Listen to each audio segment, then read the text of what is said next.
Subscribe करें अपने YouTube channel learn about medicine को और बेल आइकन दबाएं लेटेस्ट नोटिफिकेशन पाने के लिए।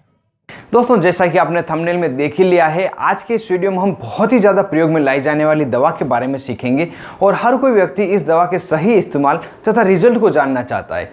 दवा का नाम है विटामिन ई कैप्सूल। जी हाँ दोस्तों, विटामिन ई कैप्सूल, जिसे हम सभी इवियन कैप्सूल के नाम से जानते हैं, ये एक हरे रंग का सॉफ्ट कैप्सूल आता है। हालांकि इस टॉपिक के लिए आपको यूट्यूब पर सैकड़ों वीडियो मिल जाएंगे, लेकिन जो इस वीडियो में मैं जानकारी कवर करने वाला हूँ, जो जानकारी आपको बताने वाला हूँ, वो आपको किसी भी वीडियो में नहीं मिलेगी। इस वीडियो में हम जानेंगे विटामिन ई क्या है, ये किस किस प्रिपरेशन में बनाया जाता है, विटामिन ई कैप्सूल का जो प्रयोग है स्किन के लिए तथा बालों के लिए कब और कैसे करना चाहिए, इन दोनों यूज़ के अलावा इसके क्या क्या यूज़ होते हैं, किन बीमारी में इसका प्रयोग लिया जाता है, कौन कौन वो व्यक्ति जो इस विटामिन ई का प्रयोग नहीं कर सकता, इसके साइड इफ़ेक्ट क्या होते हैं, और वीडियो के लास्ट में हम जानेंगे इसको किस प्रकार से प्रयोग करना होता है जिससे बेहतरीन रिजल्ट आपको मिले। ये सभी बातें इस वीडियो में आपको बताऊंगा, इसलिए वीडियो को अंत तक देखें जिससे संपूर्ण जानकारी आपको इवियन कैप्सूल के बारे में मिल सके। मैं हूँ आपका दोस्त मोहित और आप देख रहे हैं अपना YouTube channel learn about medicine. चलिए आज फिर कुछ नया सीखते हैं।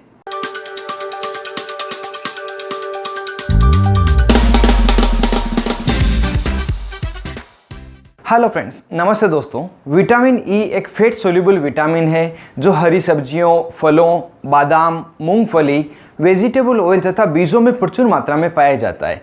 जब विटामिन ई हमारे शरीर द्वारा डाइजेस्ट नहीं किया जाता है, एब्जॉर्ब नहीं किया जाता है, तो ऐसी स्थिति में हमारे शरीर में विटामिन ई की कमी हो जाती है और उस समय डॉक्टर द्वारा विटामिन ई सप्लीमेंट के रूप में दिया जाता है, जो कि vitamin E capsule, vitamin E skin cream तथा विटामिन ई हेयर ऑयल के रूप में अवेलेबल है। यहाँ हम विटामिन ई कैप्सूल के बारे में जान रहे हैं। अगर विटामिन ई कैप्सूल के यूजेस की बात की जाए, किन किन स्थितियों में, किन किन बीमारियों में इसका प्रयोग लिया जाता है, तो इसका जो प्रयोग है मुख्य दो प्रकार से लिया जाता है। पहला तो टॉपिकल यूज़, दूसरा सिस्टमेटिक यूज़। टॉपिकल यूज़ मतलब वह यूज जो हमारे शरीर के बाहरी भाग मतलब स्किन पर, पूरे शरीर में भी कहीं पे भी किया जाता है, उसे टॉपिकल यूज कहते हैं। और सिस्टमेटिक यूज़ वह यूज जब कैप्सूल हम बॉडी में पानी के साथ ले लेते हैं और वो बाद में जो कार्य करता है। पहले टॉपिकल यूज़ को हम जान लेते हैं क्या क्या इसके यूज़ होते हैं। जैसा कि इवियन कैप्सूल जो कि विटामिन ई कैप्सूल है, एक मॉइस्चराइजिंग एजेंट है, तो इसका प्रयोग बहुत ही बड़े पैमाने में स्किन पर ग्लो लाने के लिए तथा स्किन को क्लियर दिखाने के लिए किया जाता है। यदि कोई व्यक्ति, चाहे वो महिला हो या पुरुष हो, उससे स्किन अगर खुरदरी हो गई हो, स्किन खुरदरी होने के कारण स्किन पर पैचेस उसके हो गए हो, ड्राइनेस उसको स्किन पे लग रहा हो, स्किन रफ हो गई हो, या किसी भी प्रकार का स्किन पे उसके स्केर्स हो मतलब निशान हो, चाहे वो चोट का निशान हो या किसी और तरह का निशान हो, तो इन सभी कंडीशन को ठीक करने के लिए जो इवियन कैप्सूल है, जो विटामिन ई कैप्सूल है, बहुत ही ज़्यादा बड़ी मात्रा में प्रयोग लिया जाता है और बहुत अच्छा इसको रिजल्ट मिलता है। और इस कैप्सूल को फेस पर या बॉडी के किसी अन्य पार्ट पे भी लगाया जा सकता है। अगर अगले यूज़ की बात की जाए तो इवियन कैप्सूल का प्रयोग बालों से संबंधित बीमारियों को ठीक करने के लिए भी बड़ी मात्रा में किया जाता है। यदि किसी व्यक्ति के बाल जड़ने लग गए हो, किसी व्यक्ति के बाल पतले हो गए हो, बालों में रूखापन आ गया हो या स्कैल्प पे दाने हो गए हो, और इसके अलावा किसी व्यक्ति ने हेयर ट्रांसप्लांट कराया हो और उसके बाद में भी बाल जड़ने लग गए हो, तो इन सभी कंडीशन में भी यदि इवियन कैप्सूल का टॉपिकली यूज़ लिया जाए तो बहुत ही अच्छा वहाँ पे फायदा व्यक्ति को मिलता है। और इन समस्याओं को ठीक करने के साथ साथ इवियन कैप्सूल नए बाल उगने में भी बहुत ज़्यादा मदद करता है। दोस्तों, बालों के उड़ जाने में, बालों के जड़ने में एक और प्रिपरेशन है जो आप में से कई दोस्तों ने यूज़ ली होगी, मिनोक्सिडिल लोशन।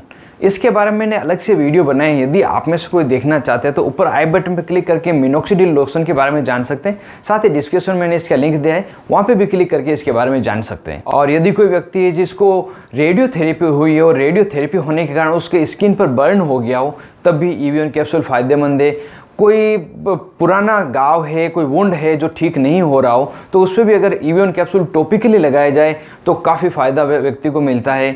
इसके अलावा डायपर रेसेस, चाहे वो बच्चा हो या बड़ा हो, एडल्ट हो, दोनों में अगर डायपर रेसेस हो जाते हैं तब भी इवियन कैप्सूल काफ़ी फ़ायदेमंद रहता है। ये सभी इसके टॉपिकल यूज़ जो थे मैंने बताए हैं। इसमें मुख्यतः चेहरे को ग्लो करने के लिए, बालों का जड़ना रोकने के लिए तथा अदर जो बर्न है उनको ठीक करने के लिए प्रयोग लाई जाती है। अब अगर इसके सिस्टमेटिक यूज़ की बात की जाए, अगर बॉडी के अंदर इसको लिया जाता है पानी के साथ, तो किन किन बीमारी में इसका प्रयोग लिया जाता है। Vitamin E capsule antioxidant properties भी रखता है, इसी कारण से जो इसका प्रयोग है स्मोकर जो पर्सन है उनके लिए किया जाता है। जो चेन स्मोकर है, बहुत ज़्यादा सिगरेट पीते हैं, उन्हें यदि डेली का एक कैप्सूल दिया जाए तो उससे स्मोकिंग से होने वाले जो नुकसान है उन्हें थोड़ा कम किया जा सकता है।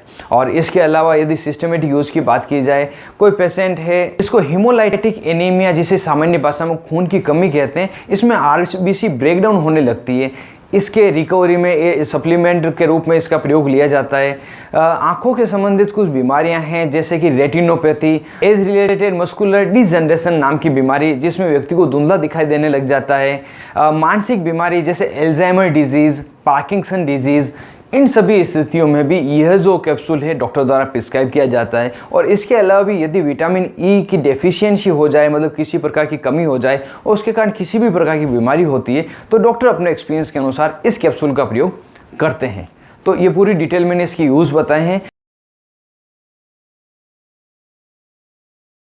कुछ पेशेंट ऐसे हैं जिन्हें यह कैप्सूल प्रयोग में नहीं लेना चाहिए, उन्हें यह नहीं दिया जा सकता, कॉन्ट्राइंडिकेटेड है। उनके बारे में जान लेते हैं। यदि कोई पेशेंट है जिसको कार्डियक डिजीज़ है, मतलब हृदय संबंधित कोई बीमारियां उनको है, हृदयघात हार्ट अटैक कभी उस पेशेंट को हुआ है, डायबिटीज कोई पेशेंट है, लीवर डिजीज़ या किडनी डिजीज़ का कोई पेशेंट है, या कोई पेशेंट है जिसको अपकमिंग सर्जरी हो रही, मतलब कुछ समय बाद में 15-20 दिनों में कोई ऑपरेशन उसको होना हो, तो इन सभी स्थितियों के बारे में अपने डॉक्टर को आप ज़रूर से अवगत कराएं।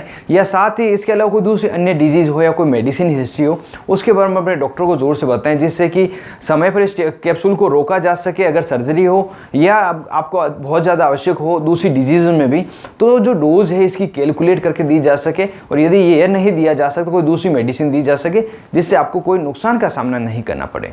दोस्तों, अगर विटामिन ई कैप्सूल के साइड इफेक्ट की बात करें, यदि किसी व्यक्ति को अनवांटेड डिजायरेबल इफेक्ट होते हैं तो क्या क्या हो सकते हैं। सामान्यतः विटामिन का कैप्सूल है तो इसके साइड इफेक्ट नहीं देखे गए, फिर भी जो टॉपिकल यूज़ में इसके साइड इफेक्ट यदि किसी व्यक्ति को होते हैं तो वहाँ पे उसको रेडनेस होना, खुजली होना और रेसेस होना ये हो सकते हैं। और सिस्टमेटिक साइड इफेक्ट में नोजिया, वोमिटिंग या एब्डोमिनल पेन ये देखा गया है। और ये या इसके अलावा कोई दूसरे अनवांटेड अगर इफेक्ट आपको मिले तो तुरंत अपने डॉक्टर से संपर्क करें, जिससे कि आपको किसी प्रकार की समस्या का सामना नहीं करना पड़े। दोस्तों, अब वीडियो क्लास में हम जान लेते हैं विटामिन ई कैप्सूल को किस प्रकार से लगाया जाता है, सही इस्तेमाल का तरीका क्या है।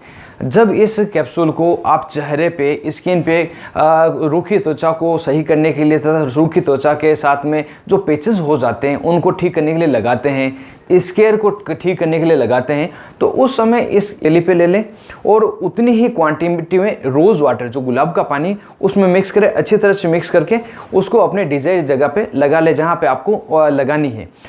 इसमें कई दोस्त ग्लिसरीन, विटामिन ई कैप्सूल तथा रोज़ वाटर ये तीनों ही ऐड करते हैं। क्या कारण है इसका मैं आपको कारण बता दूं। जो विटामिन ई कैप्सूल होता है थोड़ा चिपचिपा सा होता है और थोड़ी स्मेल भी इसमें आती है, तो रोज़ वाटर डालने से ये स्मेल खत्म हो जाती है और चिपचिपापन भी खत्म हो जाता है, जिससे कि मन चाहिए जगह पे आप आराम से इसको लगाते हैं। और ग्लिसरीन इसलिए डालते हैं, किसी किसी व्यक्ति की बहुत ही ज़्यादा ड्राई रूखी स्किन होती है तो उसमें काफ़ी हेल्प करता है।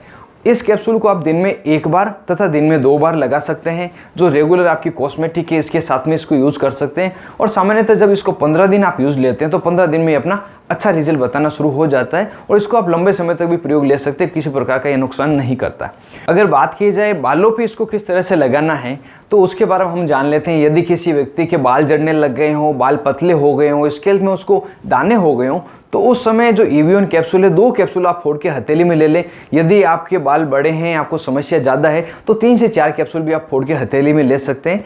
उसके साथ में आपको जो नॉर्मली रेगुलर जो आप हेयर ऑयल लगाते हैं वो ऐड करना होता है, वो नहीं तो ऑलिव ऑयल भी आप ऐड कर सकते हैं, जिससे कि जो उसका चिपचिपापन है वो हट जाए और प्रॉपर तरीके से आप उसको हेयर पे लगा सकें।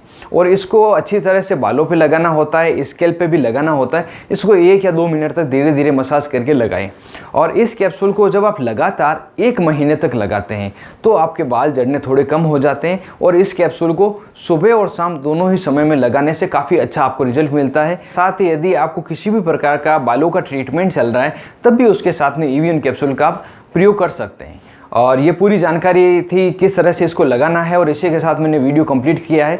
उम्मीद करता हूँ ज़्यादा से ज़्यादा नई जानकारी आपको इसमें मिली होगी और वीडियो आपको ज़रूर से पसंद आया होगा। यदि वीडियो आपको पसंद आया तो ज़रूर इसको लाइक करें और ज़्यादा से ज़्यादा इसको शेयर करें, जिससे किसी और के भी काम आ सके। और अभी तक आपने अपने YouTube channel learn about medicine को सब्सक्राइब नहीं किया हो तो नीचे दिए रेड बटन को दबाकर जोर से सब्सक्राइब कर दें, और जो पास में बेल आइकन है इसे जरूर दबाएं, जो आने वाले वीडियो के सभी नोटिफिकेशन आपको मिल सके और मेरा वीडियो सबसे पहले आपको मिले। आप थे अपने दोस्त मोहित आदि के साथ, देख रहे थे अपना YouTube channel learn about medicine. Thank you friends, take care and be careful medicine users.